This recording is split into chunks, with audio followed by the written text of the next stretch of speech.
El espectro electromagnético y sus aplicaciones. Presentado por Rosa Galván, Brian Mejía, Jocelyn Jiménez y Nayeli Real. Los antiguos griegos reconocieron que la luz viajaba en línea recta y estudiaban algunas de sus propiedades, incluida la reflexión y la refracción.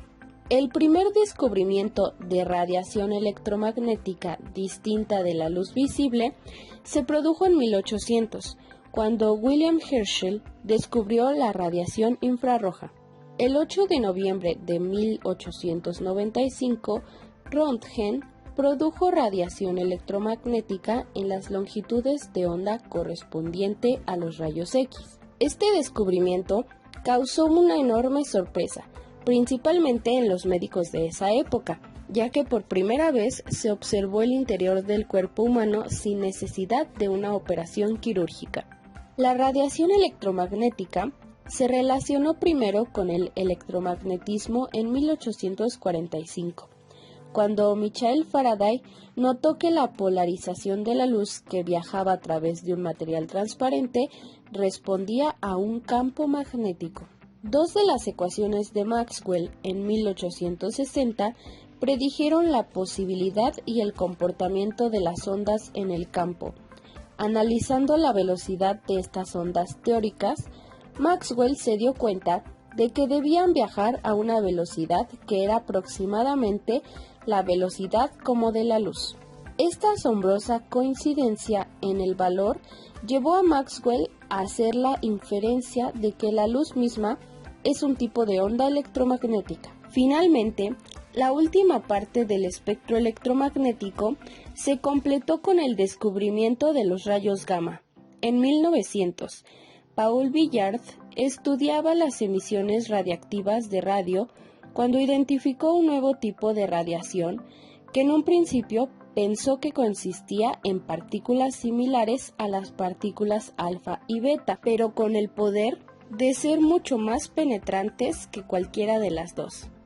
Sin embargo, en 1910, el físico británico William Henry demostró que los rayos gamma son radiación electromagnética, no partículas.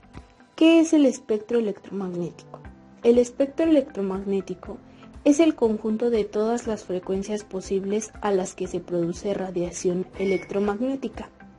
Las ondas electromagnéticas, convenientemente tratadas y moduladas, pueden utilizarse para la transmisión de información, dando lugar a una forma de telecomunicación. Hoy en día se utilizan masivamente ondas electromagnéticas de diferentes frecuencias para la transmisión de información por medios guiados. Por ejemplo, el par trenzado, el cable coaxial, la fibra óptica, etc. Y por medios no guiados, normalmente el aire o el vacío. Es importante que no todas las ondas electromagnéticas tienen el mismo comportamiento en el medio de propagación, la misma procedencia o la misma interacción con la materia. Por ello, el espectro electromagnético se divide convencionalmente en segmentos o bandas de frecuencias. La clasificación más típica en este caso del espectro electromagnético establece las siguientes categorías de radiación electromagnética. Por ejemplo, ondas de radio, ondas radioeléctricas, microondas, rayos T, rayos infrarrojos, luz visible, rayos ultravioleta, rayos X, rayos gamma y por último los rayos cósmicos. Aplicaciones. Dentro de las aplicaciones más sobresalientes se encuentran las siguientes. Las ondas de frecuencia de radio.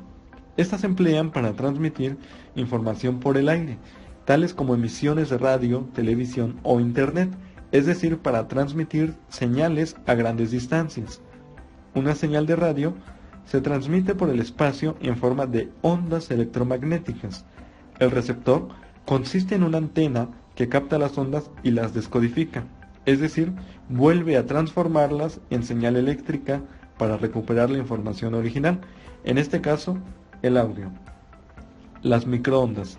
Estas se emplean también para transmitir información, como las señales de telefonía móvil o las antenas microondas. También Lo emplean los satélites como mecanismo de transmisión de información a la Tierra y sirven al mismo tiempo para calentar comida en los hornos de microondas.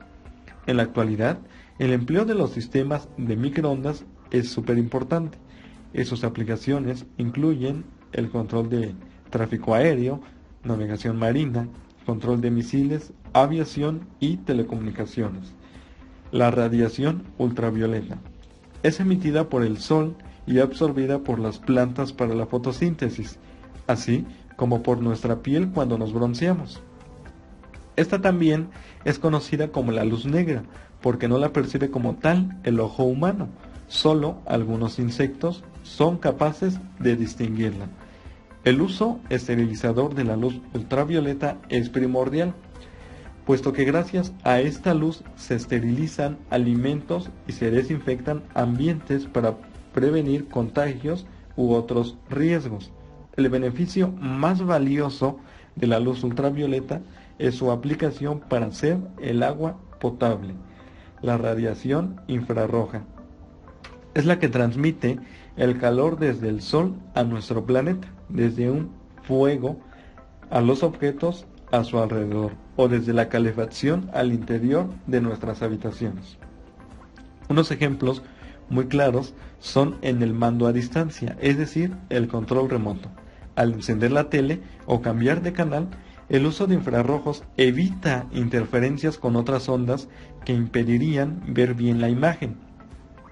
También los usan los mandos con puertas automáticas, los periféricos del ordenador como el ratón y los lectores de CDs. Los rayos X. Estos se emplean en la medicina para tomar impresiones visuales del interior de nuestros cuerpos, como de nuestros huesos, mientras que los rayos gamma, mucho más violentos, se emplean como forma de radioterapia o tratamiento para el cáncer, dado que destruyen el ADN de las células que se reproducen desordenadamente.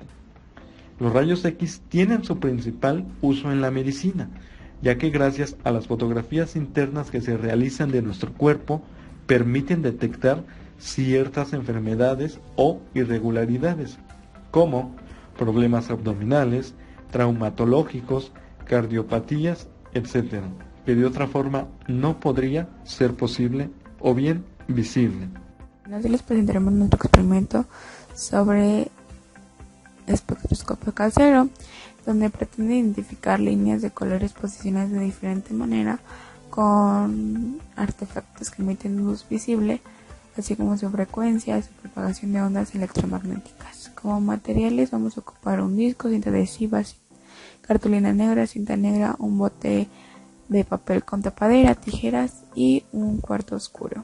Como primer punto vamos a recortar un pedazo de cinta adhesiva, quitarle una parte de las imágenes del disco para que quede transparente. Después vamos a forrar por dentro el bote de papel con la cartulina negra para poder pegar la cinta negra sobre la tapa transparente del bote que corta la línea, así como se presenta en las imágenes. Después vamos a cortar el bote, una de sus tapaderas, así como se ve en la imagen, y colocar del otro extremo la tapadera del bote para poder pegarle uno de los extremos del disco transparente. Y por último observar las partes que son muy importantes.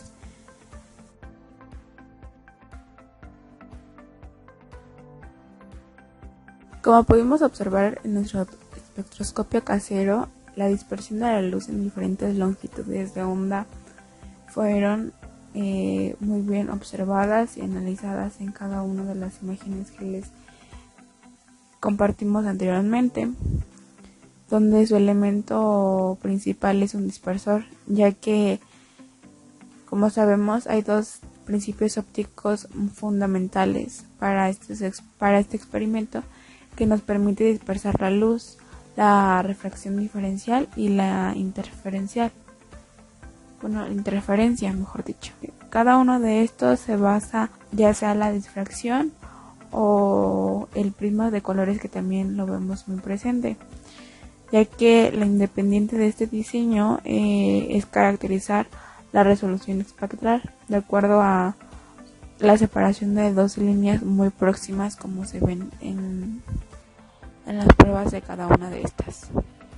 Para analizar el siguiente simulador, como primera parte tenemos en la parte inferior una barra que dice animación, la cual tiene un signo de menos y de más, la cual va a permitir que la onda se propague más o sea más corta. Posteriormente encontramos la frecuencia, es decir, la rapidez con la que va a funcionar la onda. En el uso del siguiente simulador es un ejemplo perfecto de ondas que no necesitan un medio para propagarse. Analicemos mediante el simulador que la onda se propaga por una cuerda. En ella la posición de cada partícula de la cuerda oscilaba en torno a una posición de equilibrio. Pues bien, en el caso de las ondas, recordemos que las ondas electromagnéticas en específico son la intensidad de un campo eléctrico y otro magnético las que varían. La interacción de una carga o de un imán se puede caracterizar por una magnitud que se denomina intensidad del campo. En este caso, el campo eléctrico. En el primer caso lo encontramos con la letra E de color azul y el campo magnético lo visualizamos de color rojo con la letra B, que es el segundo. Estas magnitudes son las que varían en una onda electromagnética. Si observas en la animación, el campo eléctrico es un vector que oscila en un plano y el campo magnético oscila en un plano perpendicular. El corte de ambos planos coincide con la dirección de la propagación de la onda, es decir, que si el plano del campo magnético cambia de posición, la propagación de la onda también va a cambiar. Esto fue el espectro electromagnético y sus aplicaciones. Gracias por su atención.